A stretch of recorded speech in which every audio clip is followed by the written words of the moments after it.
My YouTube channel. स्वागत है आप सब लोगों का।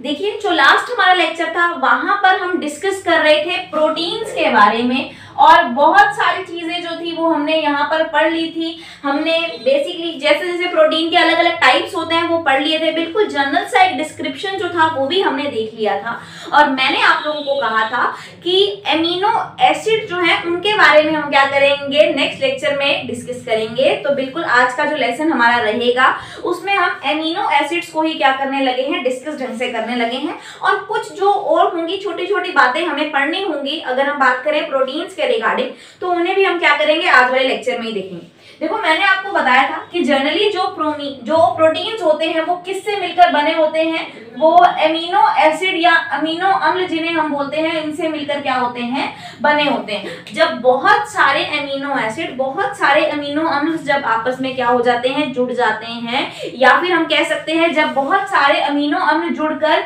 एक पॉलीमर या फिर एक बहुलक का क्या कर लेते हैं, निर्माण कर लेते हैं, पॉलीमेरिक फॉर्म में जुड़ जाते हैं, तो उन्हें हम क्या बोल देते हैं, प्रोटीन्स बोल देते हैं। अब एक चीज और ध्यान रखनी है आप लोगों ने प्रोटीन के रिगार्डिंग ही, कि प्रोटीन को एक और नाम दिया जाता है। जनरली इन्हें पॉलीपेप्टाइड बोला जाता है, ध्यान रखना है। पेप्टाइड जो है वो क्या है, प्रोटीन्स को बोला जाता है। अब पॉलीपेप्टाइड क्यों बोला जाता है, तो उसके पीछे का रीजन हम ध्यान रखेंगे। हमने ये चीज पढ़ी कि प्रोटीन्स जो है वो क्या होंगे, अमीनो एसिड से मिलकर बने होंगे, ठीक है। यानी कि अगर हम कहें यहाँ पर कोई एक एमिनो एसिड है और एक और एमिनो एसिड है, इसी तरीके से बहुत सारे क्या हो जाएंगे, एमिनो एसिड जो है वो आपस में जुड़े होंगे, तभी तो क्या होगी, एक लंबी चेन इनकी बनेगी। तो जब भी दो एमिनो एसिड जुड़ते हैं, ध्यान रखना है, वो किसी ना किसी क्या होंगे, बॉन्ड से या फिर किसी ना किसी बंध से ही क्या होंगे, जुड़ेंगे। क्योंकि देखो, ये भी क्या है, एक केमिकल है, ये भी एक केमिकल है। सभी एमिनो एसिड क्या है, रसायन है। जब भी रसायन जब आपस में क्या होते हैं, जुड़ते हैं, कंबाइन होते हैं, तो हमेशा किसी बॉन्ड से या किसी बंध से जुड़ते हैं और इस बॉन्ड को क्या बोला जाता है, पेप्टाइड बंध या फिर पेप्टाइड बॉन्ड जो है वो क्या है, इसे बोल दिया जाता है। या तो पेप्टाइड बोल दो, पेप्टाइड बॉन्ड बोल दो, या फिर क्या बोल दो, पेप्टाइड बंध जो है वो बोल दो। तो इंग्लिश में पेप्टाइड बॉन्ड, हिंदी में पेप्टाइड बंध हो जाएगा। तो अब आप खुद देखिए कि दो एमिनो एसिड के जुड़ने पर एक पेप्टाइड बॉन्ड जो है वो क्या है, बन रहा है। इसी तरीके से बहुत सारे जब क्या होंगे, एमिनो एसिड जुड़ेंगे आपस में, तो बहुत सारे पेप्टाइड बॉन्ड बनेंगे। और बहुत वर्ड या मैनी वर्ड के लिए हम एक टर्म जो है यूज करते हैं, वो क्या होती है, पॉली। पॉली का मतलब यहाँ पर क्या होता है, मैनी या फिर बहुत सारे। और पेप्टाइड तो हमें पता है कि किसके लिए यूज हुआ है, बॉन्ड के लिए यूज है। तो बहुत सारे पेप्टाइड बॉन्ड जो है वो किस में मिलते हैं, प्रोटीन की स्ट्रक्चर में हमें मिलते हैं। इसीलिए हम इन्हें पॉलीपेप्टाइड जो है वो क्या है, बोलते हैं। बहुत ही इंपॉर्टेंट चीज है। एग्जाम्स में कई बार सिंपल सी चीज जो है ये पूछी जाती है कि एमिनो एसिड जो है वो किस बॉन्ड से जुड़ते हैं, तो पेप्टाइड बंध, पेप्टाइड बॉन्ड जो है वो क्या है, आपको लिखकर आना है। अब देखिए, जनरली ये एमिनो एसिड जो है बहुत तरह के होते हैं। बहुत सारे एमिनो एसिड जो हैं वो अगर हम कहें नेचर में क्या है, प्रेजेंट हैं। लेकिन अगर हमसे पूछा जाए कि हमारी बॉडी को या मानव शरीर को कितने एमिनो एसिड की जरूरत होती है, पूछा जाए मानव शरीर में कितने एमिनो अम्ल की क्या होती है, जरूरत होती है, आवश्यकता होती है, नीड होती है, तो आपने लिखना है 20 टाइप्स के, ठीक है। 20 टाइप्स के क्या होते हैं, एमिनो एसिड जो होते हैं वो हमारी बॉडी को चाहिए होते हैं। अब देखो, इसका मतलब ये नहीं कि सिर्फ ये 20 टाइप के क्या होंगे, एमिनो एसिड जो हैं वही हमें मिल रहे हैं। तो क्या हो रहा है, हमारी बॉडी में बहुत अलग अलग तरह के प्रोटीन हैं। अब वो सारे के सारे प्रोटीन जो है वो इन्हीं 20 टाइप के एमिनो एसिड से मिलकर बने हैं। किसी में कौन सा जुड़ा हुआ है, किसी में किस तरह से इनकी लिंकेज है, तो अलग अलग टाइप के एमिनो एसिड अलग अलग संख्या में, अलग अलग गिनती में जुड़ते जा रहे हैं और क्या हो रहे हैं, नए नए प्रोटीन जो है वो बन रहे हैं। लेकिन ये जरूर कह सकते हैं कि जितने भी प्रोटीन आपकी बॉडी में क्या हो रहे हैं, बन रहे हैं, जिन्हें आप बाहर से गेन कर रहे हैं, ऐसा कुछ भी है तो वो सिर्फ और सिर्फ इन 20 प्रकार के, इन 20 टाइप्स के एमिनो एसिड से ही क्या है, बने। अब इनमें भी जो 20 टाइप के अमीनो एसिड मिल रहे हैं हमें, इन्हें दो तरीके से क्या किया जाता है, क्लासिफाई किया जाता है। देखो, दो तरीके से इन्हें क्लासिफाई करना है। एक को कहना है नॉन एसेंशियल, क्या बोलना है, नॉन ठीक है, एसेंशियल बोलना है और एक को आपने कहना है एसेंशियल। एक है नॉन एसेंशियल और दूसरे क्या है, एसेंशियल है। जनरली हम इन्हें पढ़ते हैं कि नॉन एसेंशियल इनमें से क्या है 10 टाइप के हैं और ये भी क्या है 10 टाइप के हैं। तो ध्यान रखना है नॉन एसेंशियल कितने हैं 10 और एसेंशियल भी कितने हैं, इसमें से 10 हैं। तो 20 में से नॉन एसेंशियल 10 और ये क्या है एसेंशियल जो है 10। अब देखो अगर हम देखें नॉन एसेंशियल या एसेंशियल का मतलब क्या होता है, तो हम कई बार इन्हें पढ़ लेते हैं, ये वो होते हैं जो हमारे लिए क्या है मुख्य है। एसेंशियल का मतलब क्या होता है कि जिन्हें हम अमीनो एसिड जिन्हें हम क्या कहेंगे ये हमारे लिए मुख्य हैं या फिर ये हमारे लिए क्या है आवश्यक है, हम ये लिख सकते हैं ये हमारे लिए क्या है आवश्यक है। और अगर नॉन एसेंशियल लिखा हुआ है तो उसकी जगह पर आप लिखेंगे कि ये अनावश्यक। अब यहाँ पर इसका मतलब ये बिल्कुल भी नहीं आप सोचेंगे कि जहां पर आपको मुख्य लिखा हुआ है या फिर आवश्यक लिखा हुआ है तो सिर्फ इन्हीं 10 एमिनो एसिड की आपको जरूरत है और इनकी आपको जरूरत नहीं है। इसकी डेफिनेशन ये बिल्कुल भी नहीं बनानी है आपने इसकी डेफिनेशन किस तरीके से पढ़नी है। आप खुद सोचो कि मान लो आपके पास ठीक है एक बहुत अच्छा क्या है मोबाइल फोन है, बहुत अच्छा आपके पास एक बहुत ही सुपीरियर सा ठीक है मोबाइल फोन है जिसे आपने क्या है अभी अभी रिसेंटली जो है खरीदा है। तो अगर आपके पास एक बहुत ही अच्छा फोन होगा तो अगर मान लो आपका कोई फ्रेंड है वो भी क्या है एक फोन लेकर आ रहे हैं तो क्या आपको उसकी रिक्वायरमेंट ऐसा फील होगा कि काश मेरे पास भी क्या हो ऐसा फोन? नहीं। क्यों? क्योंकि हमारे पास वो चीज क्या है पहले से है।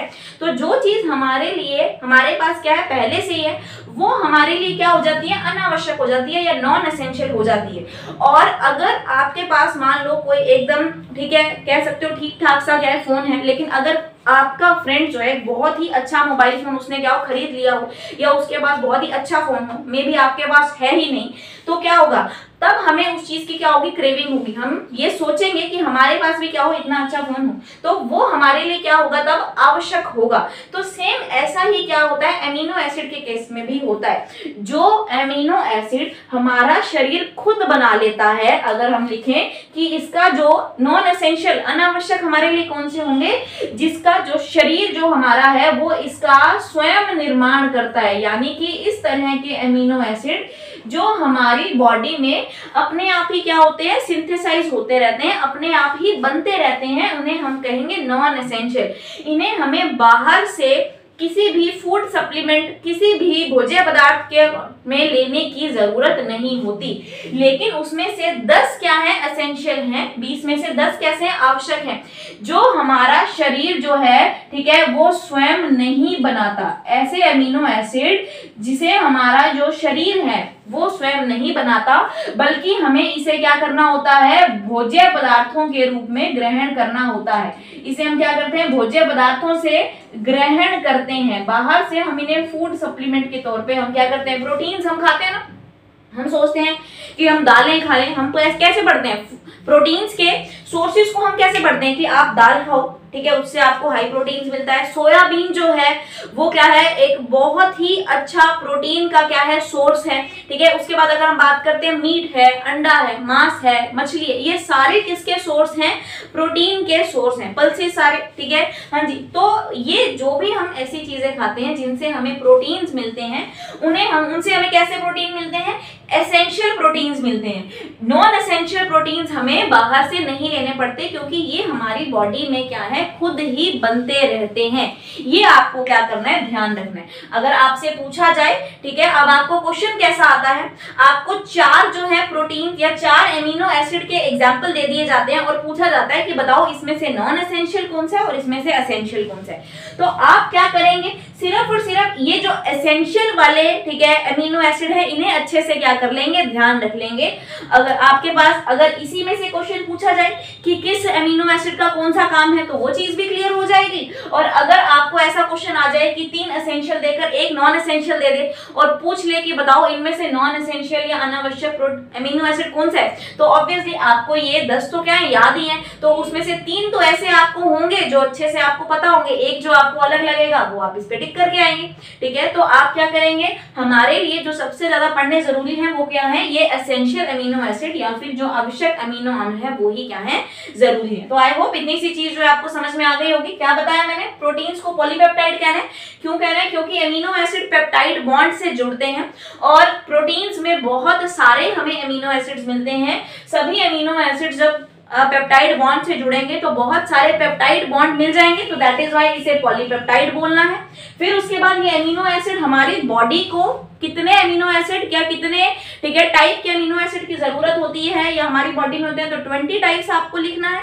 उनमें से 10 तो आप क्या लिखेंगे? नॉन एसेंशियल, और 10 लिखेंगे एसेंशियल। नॉन एसेंशियल जिसका जो निर्माण है, सिंथेसिस है, वो हमारी बॉडी जो है वो खुद कर लेती है, जबकि एसेंशियल जिन्हें या जिनका जो निर्माण है वो हमारे शरीर में नहीं होता, बल्कि हमें उसे क्या करना होता है, ठीक है, भोज्य पदार्थों के रूप में या फूड में अलग अलग चीजों से हमारी डाइट में क्या करना होता है, हमें उसे लेना होता है। तो ये सिंपल सी चीज। अब मैं आपको करवाऊंगी क्या, वही 10 एमिनो एसिड जिन्हें हमने क्या करना है, पढ़ना है, बहुत ही इंपॉर्टेंट। एक एक करके हम क्या करेंगे, इनको पढ़ना स्टार्ट करेंगे। तो सबसे पहले, ठीक है, आप क्या करें, 3 जो है एमिनो एसिड अच्छे से याद कर लें।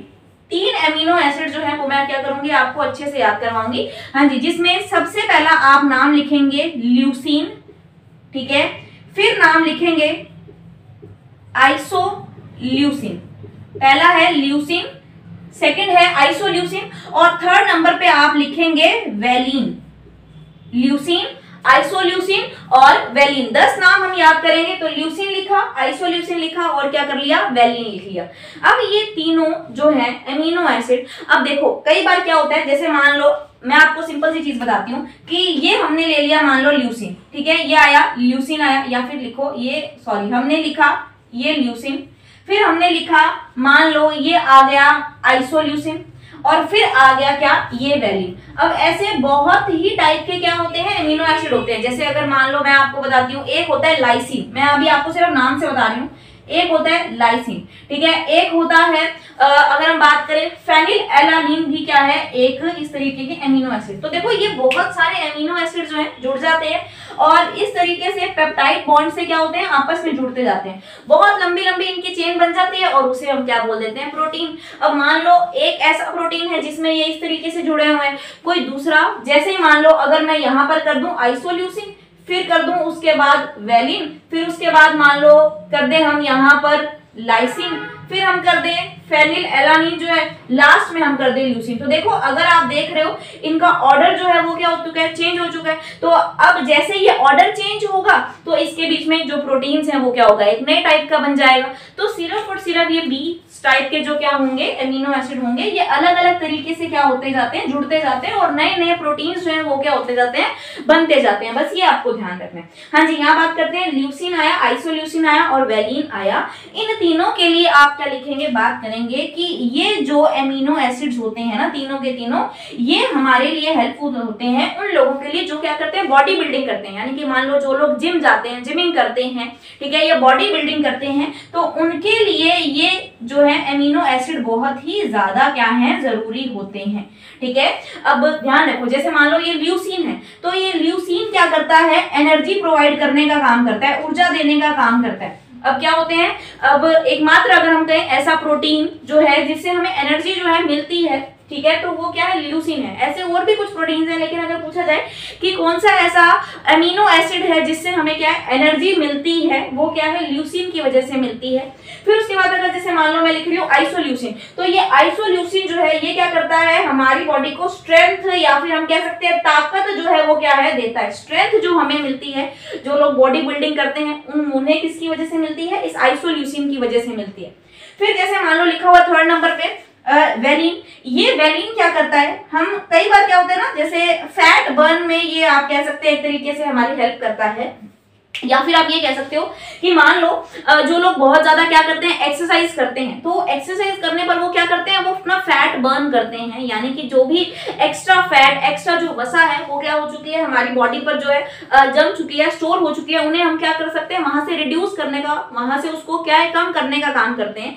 लेकिन जब भी जो लोग एक्सरसाइज बहुत ज्यादा करते हैं तो उनके जो मान लो कुछ मसल्स होती हैं, कुछ टिश्यूज जो होती हैं वो क्या होते हैं, ब्रेक होते हैं, ठीक है। वो टिश्यूज आप कह सकते हो तरीके से से डैमेज होने लगते हैं तो ये जो वेलिन है ये क्या करता है, उन टिश्यूज की वापिस से आप कह सकते हो उनको रिपेयर करता है। ठीक है, तो ये हमारे लिए तीनों टाइप के जो प्रोटीन्स होते हैं बहुत ज्यादा जरूरी होते हैं। आप कह सकते हैं एनर्जी, स्ट्रेंथ, ताकत जो है, ठीक है, वो आपको क्या है, इन्हीं से मिलती है। तो 3 नाम ध्यान रखें, ल्यूसीन, आइसोल्यूसिन और वेलिन।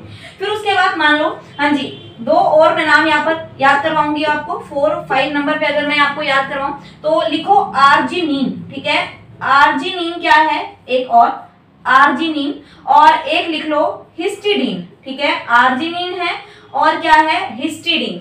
आर्जिनिन ध्यान रखेंगे और क्या लिखेंगे, हिस्टिडीन। अब देखो, पहले ल्यूसीन, आइसोल्यूसिन, वेलिन, फिर मैंने बताया आर्जिनिन और हिस्टिडीन। ये आर्जिनिन जो है ये हमारे हार्ट के लिए बहुत ही ज्यादा अच्छा होता है। आप इसमें लिख सकते हो कि it is good for heart, हमारे हार्ट के लिए, प्रॉपर उसकी फंक्शनिंग के लिए। ठीक है, हाँ जी, बहुत ही अच्छा क्या है, ये अमीनो एसिड जो है माना जाता है।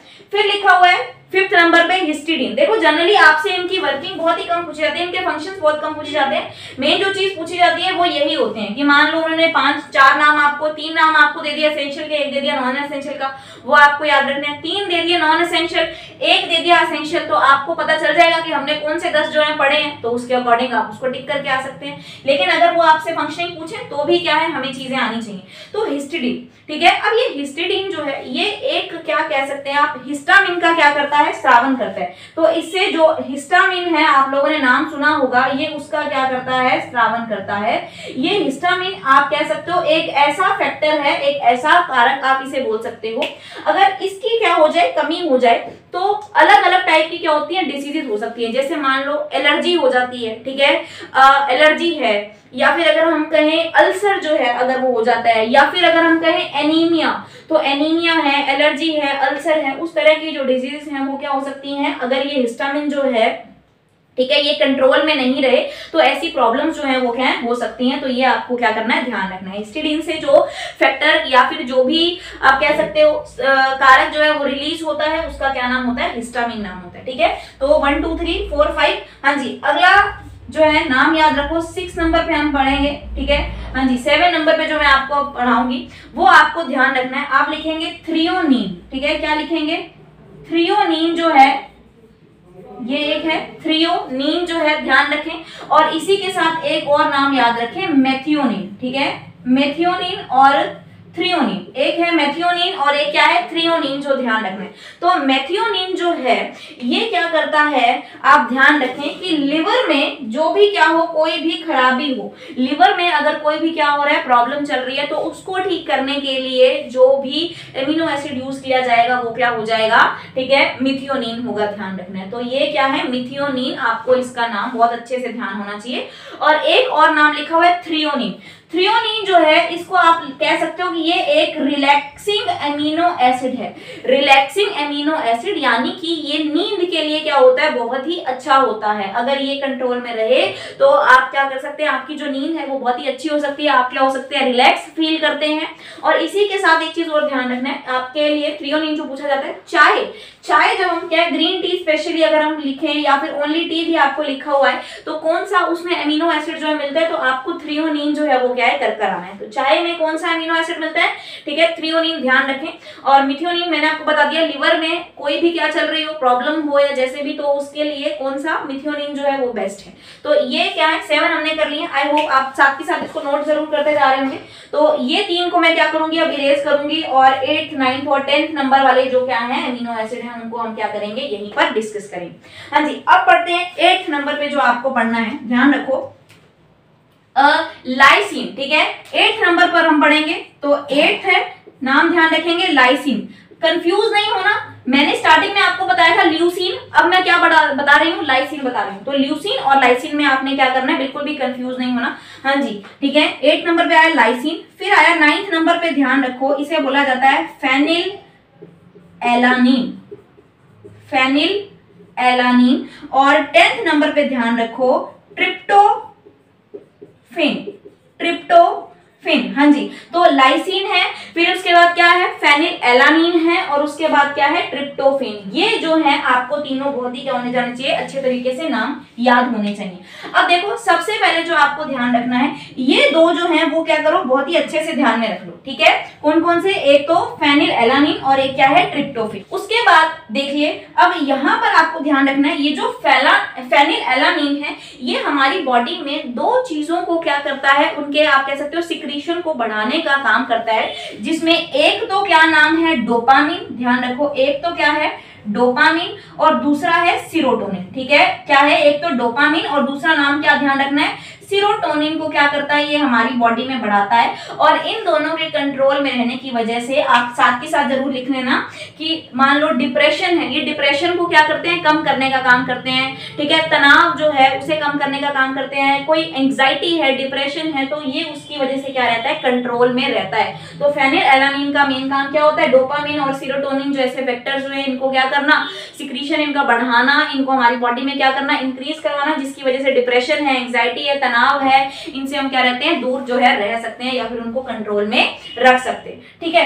फिर इसके बाद है ट्रिप्टोफेन। ट्रिप्टोफेन भी क्या करता है, ध्यान रखना है, एक तो नाम रखोगे सीरोटोनिन, ठीक है, सीरोटोनिन, और एक और नाम ध्यान रखना है, मेलाटोनिन।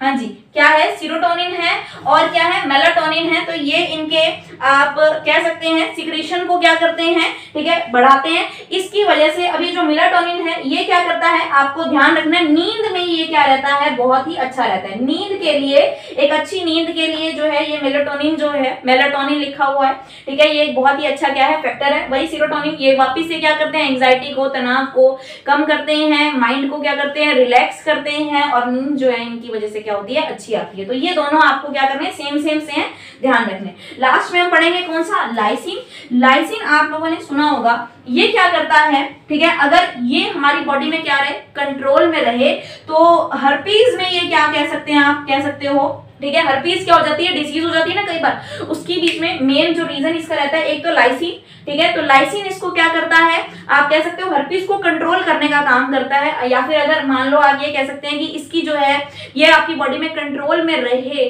ठीक है, तो ये हर्पीज को भी क्या कर सकता है, कंट्रोल। हर्पीज डिजीज क्या होती है, जनरली हम पढ़ते हैं, आप लोगों ने देखा होगा कई बार, ठीक है, होठ जो होते हैं, हमारे लिप्स होते हैं, इनके जो किनारे होते हैं ना, वो क्या हो जाते हैं, उन पे कट लग जाते हैं, वो फट जाते हैं, या फिर यहाँ पर क्या होते हैं, धीरे धीरे घाव से जो है वो होने लगते हैं। वो क्या है, हर्पीज का ही आप कह सकते हो, ठीक है, एक फॉर्म है, हर्पीज इसे कहते हैं। तो इसी तरीके की कुछ इंजरी आप कह सकते हो, तो जलन होने लगती है, तो ये क्या है, हर्पीज। इसी के साथ साथ जेनाइटल्स में भी क्या होती है, लोगों की कई बार प्रॉब्लम होने लगती है, तो उसका रीजन क्या है, ये हर्पीज ही है। तो ये लाइसिन क्या करता है, इसको, ठीक है, कंट्रोल करने का काम करता है। तो ये क्या है, 10 एमिनो एसिड जो है मैंने आपको बहुत अच्छे से बता दिए हैं, ये आपको क्या करना है, बहुत अच्छे से पढ़ने हैं। इसके अलावा अगर मैं थोड़ा सा यहाँ से इरेज करूँ, आप लोगों ने इसे नोट किया होगा, तो कई बार आपसे सिर्फ जो है पूछा जाता है, ठीक है, कि अगर प्रोटीन्स, अब देखो आपको लगे कि मैं आपको बता रही हूँ कि चाय से आपको अमीनो एसिड मिलते हैं, हम कभी अमीनो एसिड नहीं लेते हैं, हम क्या करते हैं, हम तो प्रोटीन खाते हैं ना।